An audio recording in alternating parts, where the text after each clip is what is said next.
Les grands titres de l'actualité de ce lendemain de tempête épouvantable de ce mardi 18 janvier. D'abord, José, Radio-Canada nous apprend ce matin le décès du chanteur, compositeur et interprète Karim Ouellet à l'âge de 37 ans. Son corps a été découvert hier soir à Québec. Selon Camus Montréal, il a remporté le prix Félix Leclerc pour la chanson L'amour, album francophone de l'année au Juno 2014. En 2013, Karim a été nominé 7 fois à la Disque, puis à Révélation Radio-Canada 2012-2013. Karim Ouellet est bien connu des radios québécoises. L'artiste a enregistré au moins 6 chansons. Marie-Jo, Karim et le loup, L'amour, Oh non, L'amour est un monstre avec Mister Valère et Rien ne sert de courir. Bien sûr, toutes ces chansons ont atteint les premières places des Hit Parade. J'aurais dû dire ont atteinte.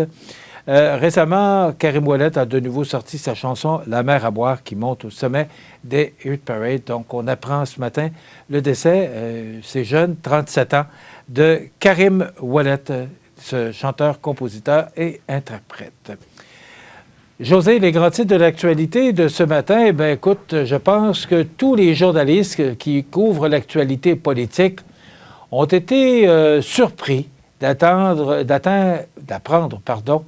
la nomination de Anne Casabonne dans Marie-Victorin. Tout le monde a été surpris et pris par surprise.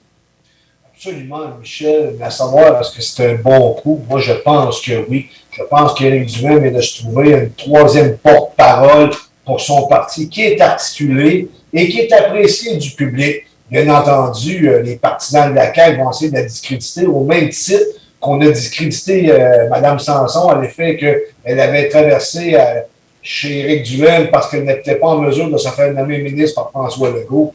Là, on la traite de coucou.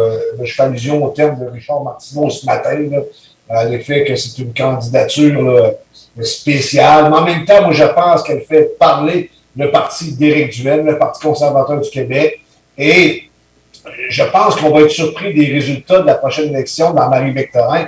Puis l'élection qui n'a pas encore été déclenchée, soit en passant par le premier ministre Legault. On ne sait toujours pas d'ailleurs qui sera le candidat ou la candidate de la coalition Avenir Québec. On parle d'une candidate qui aurait vraiment de l'allure, mais on n'a pas encore le nom de la candidate en question. Mais pour le reste, Éric Duhem n'est pas obligé de remporter Marie-Victorin parce que c'est un château fort péquiste depuis des années. Bon, c'était Catherine Fournier qui était députée indépendante, mais elle s'était fait élire sous la bannière du Parti québécois. Mais maintenant, si Éric Duhem pouvait arriver deuxième, même peut-être, on ne sait pas de la manière que ça va se dérouler, mais ça pourrait envoyer un message clair d'opposition au parti en place, la Coalition Avenir Québec. Écoute, d'abord, ça fait pas, si on regarde l'actualité, entre autres dans le Journal de Québec ce matin, ça fait pas l'unanimité que Anne Casabonne se présente, surtout pour ses déclarations, là, il n'y a pas tellement longtemps, en parlant du vaccin.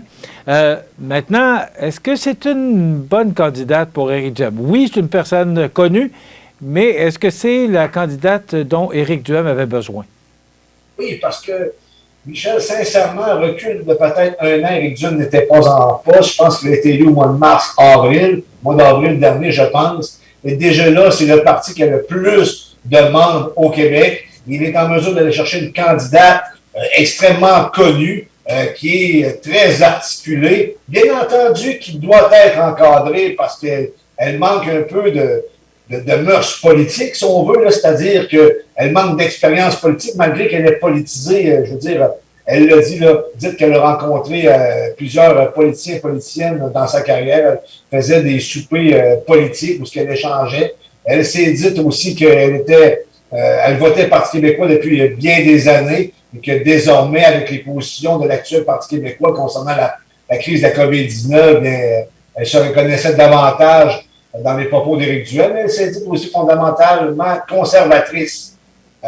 Tu peux être conservateur tout en étant indépendantiste. Et là, ce que je comprends de Mme Casabonne, c'est le côté conservateur qui prend le dessus. Elle dit d'ailleurs qu'elle est encore foncièrement indépendantiste dans son cœur, mais que là, les enjeux sont trop sérieux pour pas qu'elle fasse le son en politique, si on veut. Écoute, ça va te suivre, puis de toute façon, on va en entendre parler abondamment, justement en raison que cette personne est une comédienne très connue. Alors, sûrement qu'on va en entendre parler, mais il ne faut pas oublier qu'il y a Pierre Nantel, quand même, qui se présente dans Marie-Victorin au Parti québécois. Là, c'est quand même... une bonne candidature aussi. C'est quand même une personne là, qui est très crédible là, comme personnage. J'enlève tout le côté politique. Là, je parle de la personne. T'as raison. Pierre Nantel est quand même une personne qui a du coffre. Alors, ce sera à suivre cette élection partielle dans Marie-Victorin. Moi, je pense qu'Éric Duhem va peut-être manquer une belle occasion pour lui de se présenter dans une partielle et d'afficher ses couleurs. Mais il joue le même jeu que Paul Saint-Pierre Plamondon, qui, lui, sera candidat dans Bourget aux prochaines élections. Peut-être au printemps, parce que tu parles souvent que le premier ministre pourrait être tenté d'aller en élection plus tôt qu'au mois d'octobre. Paul Saint-Pierre Plamondon, qui a hier confirmé qu'il sera candidat dans Bourget. Absolument, Michel, il va être candidat dans Bourget, c'est l'endroit où il est né, je pense, parce que j'en ai compris, là. Du moins, il a vécu une partie de sa vie dans ce secteur-là. C'est quelqu'un de Montréal, Paul Saint-Pierre Plamondon, mais en même temps, il va falloir qu'il travaille fort, parce qu'on l'a vu, là, c'est le dernier parti représentant l'Assemblée nationale dans les intentions de vote chez les Québécois, avec 10 alors que le Parti conservateur d'Éric Duhem est passé devant avec 13 Paul Saint-Pierre Plamondon, c'est pas compliqué. Le Jello ne prend pas actuellement. Il va falloir qu'il soit beaucoup plus proactif et qu'il arrête aussi d'avoir des positions entre les deux. On sent une certaine mollesse chez le chef péquiste, Michel, et on lui reproche de manquer de coffre. Écoute, je te dis des choses que j'entends souvent. Là. Il fait un peu culotte courte. Il va falloir qu'il soit plus sérieux, plus agressif, plus d'attaque. Pas obligé de dire n'importe quoi non plus, mais c'est parce qu'il représente un grand parti politique, le Parti québécois. Et là, sous sa gouverne, le Parti québécois risque de faire élire peut-être 1 ou 2 députés, peut-être 3, en notamment Pascal Bérubé dans ma table, peut-être Mme Yvon à Joliette, et peut-être un autre, mais pour le reste, ça va être difficile pour le Parti québécois. Il faut absolument qu'il Écoute, passe à l'attaque. On sait que récemment, il a changé sa chef de cabinet, qui était Marie-France Perrault, une fille de mon village de Kakuna. Elle a été remplacée par France Amiotte, qui a un bon bagage en politique. En même temps, France Amiotte, c'est elle qui avait conseillé Jean-François Lisée, puis on sait ce qui est arrivé avec M. Lisée, là, ça n'a pas fonctionné bien. Moi, je considère, parce que ça fait presque 2 ans, là, reprends-moi si j'ai tort, mais c'est à peu près 2 ans, là, tout près de 2 ans, qui est élu chef. Il y aurait eu une belle occasion de siéger à l'Assemblée nationale puis de montrer ou de démontrer ce qu'il est capable de faire, alors que là, ben, il ne peut pas aller à l'Assemblée nationale, donc il donne des points de presse à l'Assemblée nationale, mais il ne peut pas entrer à l'Assemblée nationale. Il donne des conférences de presse, des points de presse dans le Parlement, là. Moi, je pense qu'il a manqué peut-être une belle occasion de faire valoir ses idées, parce qu'au dernier congrès, il a très bien figuré au congrès du Parti québécois. On dit qu'il y a de la pogne, permettez-moi cette expression. Donc, c'est à voir, là, mais on ne le verra en élection qu'aux prochaines élections. Je n'estime pas qu'il y a de la pogne. Il n'y a pas de poids, mais je veux dire, actuellement, là, Paul Saint-Pierre Plamondon, il va falloir qu'il démontre plus de leadership que ça. Je pense qu'il est capable de faire beaucoup plus qu'il fait actuellement. Sincèrement, là, je pense qu'il est capable de faire beaucoup plus. Ben, c'est un avocat de carrière écoute, faut lui donner ce qu'il a.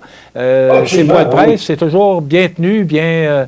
il semble bien en selle, là, comme chef du Parti québécois, mais je pense qu'il savait ce qu'il l'attendait en prenant la chefferie. Oui, mais en même temps, Michel, on est à moins d'un an des élections. Il va falloir qu'il sorte des lapins de son chapeau parce qu'il n'a pas la cote là, présentement. Merci, José. Ça complète pour les grands titres de l'actualité de ce mardi 18 janvier. Demain, chronique culturelle accompagnée de Jonathan Renière des Arts de la Seine. Et on reçoit Mme Nancy Gagné, directrice générale de la Chambre de commerce Kamouraska-Lillet. Quel succès ils ont remporté avec cette campagne d'achat local dans le temps des fêtes. Bravo et félicitations. Du temps froid pour la journée, venteux. Alors, passez une excellente journée. Habillez-vous chaudement si vous devez sortir. On se retrouve demain. Bonne journée.